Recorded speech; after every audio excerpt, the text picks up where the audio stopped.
Hey there guys, it's no surprise that cheating has become an enormous problem across gaming. Previously it would manifest itself in competitive gaming communities where people would seek to gain an unfair advantage over their opponents in order to obtain rank or perhaps some kind of status. However, in more recent years, cheating has overwhelmed games where monetary value can be assigned to loot in the game. The most prominent game with a similar economy to Dark and Darker is Escape from Tarkov. If anyone is keeping up to date with cheating news, you'll probably have seen the release of a video which is titled The Wiggle That Killed Tarkov. Now this video sheds light on the true scale of cheating in Tarkov, with at least 60% of games containing a cheater. The reason for the enormous amount of cheaters is because they cheat in order to hoard loot, which they can then sell online to players through a process called RMT, where they make real money. Now the real question is, given the likeness between the two games, will Dark and Darker end up facing a similar fate, or will it manage to raise a great wall for the cheaters to climb? For the players who played in previous playtests of Dark and Darker, the cheating had already begun. Rangers who can fire their bows like they have a Browning machine gun with a sniper's precision. Look at this guy. This guy's cheating. Look at how fast he's moving. Yeah, he's cheating. Look at this. Aimbotting rogues who only headshot in close quarters combat. Yep, this is real and it's definitely not a joke. And more frequently in high roller dungeons, where loot is generally better, a DDoS server disconnection hack which forcibly removed people from the game, and then the cheater would just execute them and take everything they had. We also have good old loot teleportation hacks, so this man can have a dragon's horde at the start of a raid. There are even forums claiming to have cheats which can edit item stats, which would absolutely be game breaking for a game like Dark and Darker.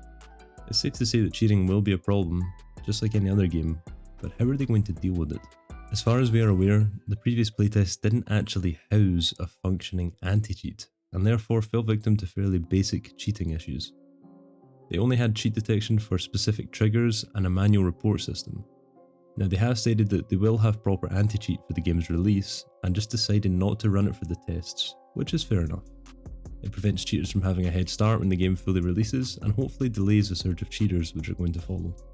They've also indicated that they're interested in applying different kind of features in the game which should prevent some cheaters and RMTers when they're actually playing.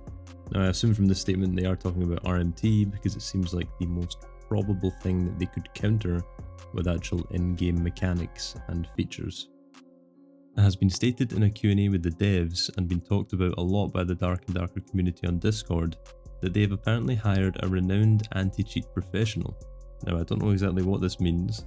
Perhaps he graduated from the Escape from Tarkov RMT Academy, or maybe he's just built up quite the resume of experience destroying cheaters across the gaming sphere. Either way, it's definitely good news that they've got someone who's clued up on the cheating world tackling it on their end. There hasn't been any confirmation thus far as to what their anti-cheat is going to look like. However, there have been rumours. Some people expect it will be a low-end anti-cheat base such as easy anti-cheat, and others are predicting a more invasive root install anti-cheat featuring similar qualities to Riot's Vanguard for Valorant. Having played competitive games most of my life and experiencing all different types of anti-cheats and cheaters, I have to say I'd be more inclined to an invasive anti-cheat. Now I know a lot of people are against these due to privacy issues, however, you cannot dispute their effectiveness. All it takes is to go from Counter-Strike matchmaking to Valorant matchmaking to see the difference firsthand. We're going to have to keep our eye out for the release or perhaps an announcement as to what they have planned, but let me know what you prefer in the comments.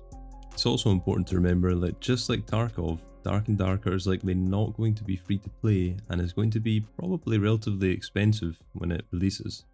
Now this will be a deterrent for cheaters, however, the most determined and the ones that do make money will not hesitate to rebuy the game if they are banned. Perhaps the most important point that I want to touch on is real money trading. Now Tarkov has brought in special measures to combat this, limiting certain items and access to the player trading market. However, they haven't proved fully effective and have brought a lot of misery to a great number of the casual players in the game.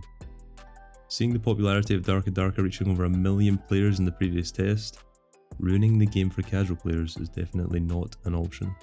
As of current time, the trading post in Dark and Darker features the perfect playground for real money traders. They can simply cheat to obtain their items, market them online, and then easily trade them to other players using the trading post with absolutely no loss to their client or themselves. It will be of paramount importance to Iron Mace to ensure they have an RMT-proof trading system in place to at least force RMTers to conduct their business within the game lobbies, where hopefully it can be picked up a little bit more easily. The hope is that the anti-cheat will be strong enough to repel most RMTers, but only time is going to tell if that's true. I also found it kind of scary that a simple search on YouTube brought me videos of players publicly cheating in the game and advertising their websites. Some of them even had thousands of subscribers to boot, which I find absolutely crazy. I can only pray to Tur that swift justice is brought down upon them and they are sent to the 9 hells to be punished by Asmodeus. Well, that's all from me, guys. Hope you enjoyed the video, and if you did, consider hitting that subscribe button. It's very much appreciated. Let's all look forward to the next playtest of perhaps the best game to be released in the coming years.